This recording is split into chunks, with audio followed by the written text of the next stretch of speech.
Hello दोस्तों, welcome to my YouTube channel easy e commerce tip पे आपका स्वागत है। मैं आपको ये बताऊंगी कि ऑनलाइन बिजनेस कैसे किया जा सकता है, ऑनलाइन बिजनेस क्या है और इसमें जीएसटी का होना क्यों ज़रूरी है। कई लोगों के सवाल यूँ होते हैं कि भाई जीएसटी है क्या और क्यों ज़रूरी होता है, क्या जीएसटी लेना मैंडेटरी है या फिर नहीं। तो मैं आपको आज जीएसटी के बारे में बताऊँगी। कई लोगों का डाउट्स होता है कि जीएसटी होता क्या है और जीएसटी ज़रूरी क्यों होता है, और कई का यह होता है कि क्या जीएसटी मैंडेटरी है। जीएसटी अगर बाद में ले ले तो क्या नन जीएसटी अकाउंट को जीएसटी में कन्वर्ट कर सकते हैं। पिकअप एड्रेस या जीएसटी एड्रेस सेम होना चाहिए। क्या बिना जीएसटी की कैटेगरी है और जीएसटी के लिए किन किन डॉक्यूमेंट्स की ज़रूरत होती है। जब भी कोई ऑनलाइन बिजनेस स्टार्ट करता है या करना होता है तो उसका सबसे बड़ा डाउट यही होता है जीएसटी होता क्या है। तो मैं आपको जीएसटी के बारे में ही बताऊंगी कि जैसे अमेज़ोन, फ्लिपकार्ट, मिंत्रा, मीशो पे हम जीएसटी क्या मैंडेटरी होता है या नहीं होता है, इस बारे में हम आपको बताएंगे।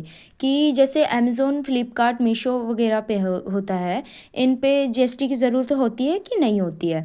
तो सबसे पहले तो ये होता है कि जो फ्लिपकार्ट होता है, फ्लिपकार्ट, अमेज़ोन और मिंत्रा, इन पे जीएसटी की ज़रूरत होती है। एक ऐसा मीशो ही है जिस पे कि जीएसटी मैंडेटरी नहीं होता, जिस पे कि बिना जीएसटी के भी हम कर सकते हैं। मीशो में अगर आप बिना जीएसटी के सेल करते हैं तो इसमें कई रिस्ट्रिक्शन लग जाती हैं। जैसे कि मैं आपको बताती हूँ, इसमें जैसे आप सभी कैटेगरी में सेल नहीं कर सकते। जैसे कि हर कैटेगरी में आप सेल नहीं कर सकते हो उनके परमिशन के बिना या जो भी हो। और जैसे आप ऑल ओवर इंडिया में ना सेल नहीं कर सकते हो, क्योंकि आप सिर्फ अपने ही स्टेट में कर सकते हो। इससे अगर आपके पास जीएसटी वो नहीं है, जीएसटी नहीं है, तो आप ऑल ओवर इंडिया में नहीं कर सकते।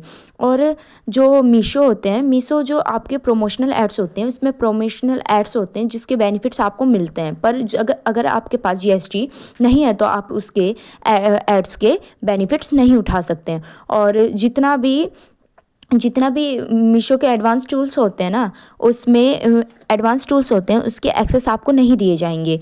क्यों? वो उनकी पॉलिसी होती है। और क्या बोलते हैं, अगर आपकी सेल होती है जो 40 लाख क्रॉस कर गई है, जैसे 40 लाख से ज़्यादा हो गई है आपकी सेल, तो आपका जो है जीएसटी मैंडेटरी कर दिया जाएगा। और 40 लाख के बाद की जीएसटी मैंडेटरी है, लेना ही लेना होगा। इसीलिए आपके पास दूसरा कोई ऑप्शन नहीं है।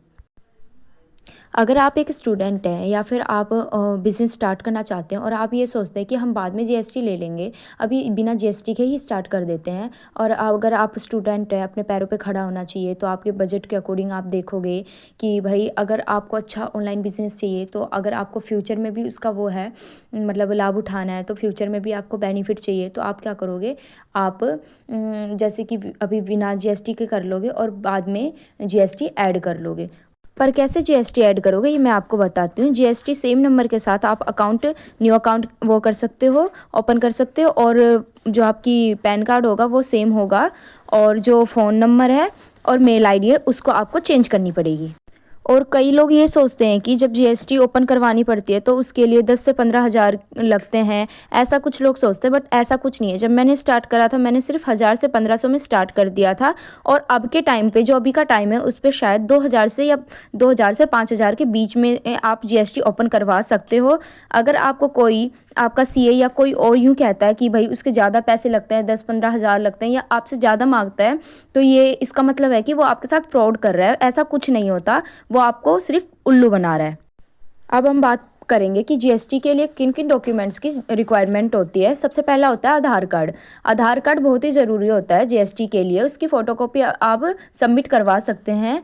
और दूसरे नंबर पे होता है पैन कार्ड। पैन कार्ड क्या होता है, पैन कार्ड होना बहुत ज़रूरी होता है, क्योंकि उससे यूँ होता है कि आप 18 प्लस हैं और पैन कार्ड 18 प्लस बन जाता है।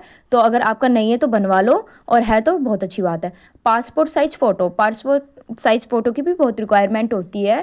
और क्या आपके पास फ़ोन नंबर, दूसरा क्या है फ़ोन नंबर यूँ ज़रूरी, अगर ये ज़रूरी नहीं है कि फ़ोन नंबर आपका पहले ही है, पहले से भी है तो ठीक है, वरना अगर आपको जीएसटी ओपन करवानी है तो उसके लिए आप नया फ़ोन नंबर ले तो वो बहुत अच्छी बात है।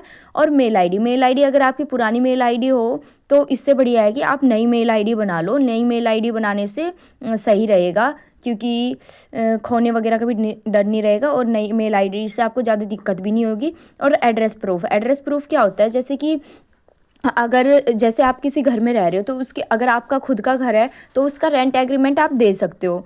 तो क्योंकि आपका अगर खुद का घर है तो उसका रेंट एग्रीमेंट तो आपके पास होगा ही, तो वो आप उसको दे सकते हो। अगर कई लोग यूँ बोलेंगे कि क्या बोलते हैं, अगर हम रेंट वाले घर में रहते तो हम क्या करें। रेंट वाले घर में अगर आप रहते हो तो उसके लिए घबराने की कोई ज़रूरत नहीं है। रेंट वाले घर में रहते हो तो अगर आपके पास रेंट नहीं है तो जो आप उस घर का, जिस घर में आप रहते हो उसकी क्या बोलते हैं इलेक्ट्रिसिटी बिल की फ़ोटोकॉपी उनको दे सकते हो। उससे ये प्रूफ हो जाएगा कि हाँ आपके सभी डॉक्यूमेंट्स पूरे हैं और सही है, तो आपकी जीएसटी ओपन होने में भी कोई दिक्कत नहीं आएगी। तो ये 4-5 चीज़ें की ज़रूरत होती है जीएसटी ओपन करवाने के लिए। और अगर आपको वीडियो अच्छी लगे तो प्लीज़ वीडियो को लाइक करें और चैनल को सब्सक्राइब करें।